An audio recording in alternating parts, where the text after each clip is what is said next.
Igbo ekele m unu kelesi n'ike kedika izuka unu gara enwere m obisi ike dịka m na-ekwu na ọ gara ọfụma. Unu echefukwala n'ebe unu na ihe na-eme n'obodo na isi mbido telivishọn ebe ihe niile na-eme nkwu ya mekwusi ike oge ọbụla mbịara ebe a na ọ ebe ndị nwere swag nọ ebe ndị nwere gara skuulu na ịbịa n'isi mbido owe na-aga ahụ ma ndị gara akwụkwọ ma ndị ji ego ma ndị nwere swag. Igbo unu echefukwala na onye unu na ya nọ nwanne unu nwoke Maazị Edom Ikechukwu Samuel nwoke nwachi na-emere nwoke aka jide akpụ ofe Usain Bolt ya eripụ ngwongwo mana ọ nwere ihe mere n'izu ụka nke taa na ihe omume nke taa ọnwụ naanị m nọ ebe a owere nwa agadaga nwoke ogorobịa mana ya nọ ebe a ka mana ya nọkọ tapịa ya bụ okwu gbasara akụkọ gbasara egwuregwu nke na-agagasị n'obodo anyị nakwa nke na-agagasị na mpaghara obodo ndị ọzọ. Ka o were anya akọwa ọnụ ya because ndị bekee na-asị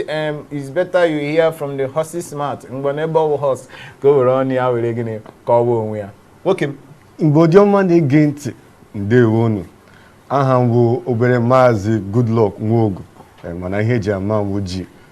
taa ọmụ na nwanne nwoke ga-ekọwara unu ihe na-eme n'obodo. Igbo ya uru ka o si wee dịrị unu echefukwala m gwa ya mekwusi ike na ebe unu na isi bido telivishọn mụ na nwanne m nwoke ebe anyị nọ n'ụbọchị taa anyị ga-ele bara ya bụ okwu anya ịga ugbu a gaa na ji onye ọbụla jụrụ ihe gbasara akụmakụ bọọlụ ụkwụ onye ọbụla na-asị World Cup ka onye ọbụla na-eche ugbu a onye ọbụla na-eche World Cup na Tọzdee n'izuụka ka ya bụ World Cup ga-ebido. Unu echefukwala ndị obodo anyị Naijiria ga-ezute ndị Croatia na Satọdee ebe ha ga-asọpụ ya bụ okwe nke mbụ gbasara ihe gbasara World Cup nke a na-akọ na Russia. Ka dịka o si wee dịrị ndị obodo anyị Naijiria ndị na-akụrụ anyị bọọlụ ha gaala na Russia ha nọ na Russia ugbu a dịka o si wee dịrị World Cup ebe ọbụla onye ọbụla kpọrọ na ihe gbasara akụmakụ bọọlụ ụkwụ a ga-asị gị na World Cup ebuola World Cup a n'isi nke ukwuu onye ọbụla Russia tinyere ruo n'ogugo akwa ndị Naijiria na-eyi nke a na-akpọ jesi n'okwu ndị iti ma okwu ndị bekee onye ọbụla ịhụzi na a na-ekwu maka jesi World Cup. Kedu ihe i chere ihe ndị mmadụ na-ekwu gbasara World Cup a elee ihe i chere olee otu isi chee na ya bụ World Cup ga-esi aga ọ ga-awụ ihe onye ọbụla tụrụ anya sị ọ ga-adị chichichi dịka nkwado ndị obodo ọbụla na-enwe obodo dị iche iche na-enwe kedu otu isi chee na ya bụ World Cup ga-esi adị?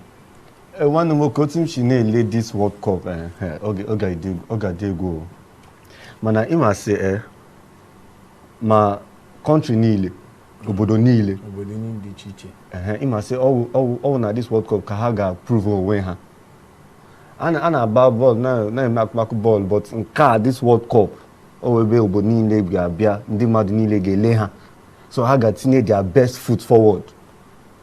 ịma wepụta obi ha wee kụkụ bọọlụ ma that is ọwụta aka ga-ebido na-akụkọsara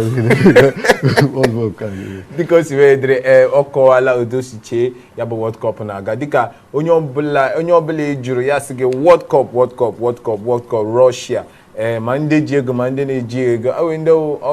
sọsọ ego fọrọ n'akpa ha ka ha ji wee gbaa ka na-akpọ tiketi ịgawa gịnị Russia ka ha nwee ike gịnị ga-ele ya bụ World Cup. Mana tupu anyị banye ihe gbasara World Cup n'uju ya gbasara obodo anyị ịgawa World Cup ka anyị leba anya na akụkọ ndị ọzọ anyị ji wee bịa ihe dịka akụkọ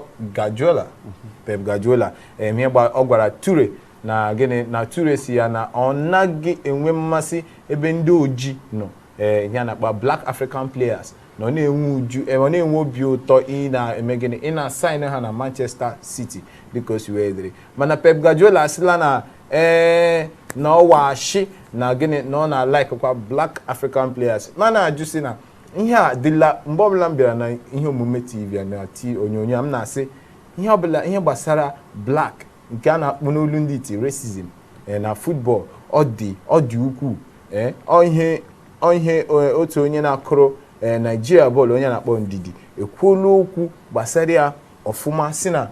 ihe gbasara racism na okwu bekee na a ga-elebara anya mana ihe Yaya Toure na-arụtụ aka mana Pep Guardiola sịla na onwe ihe dị otu a. Kedu ihe i chere gbasara ndị ojii racism na football?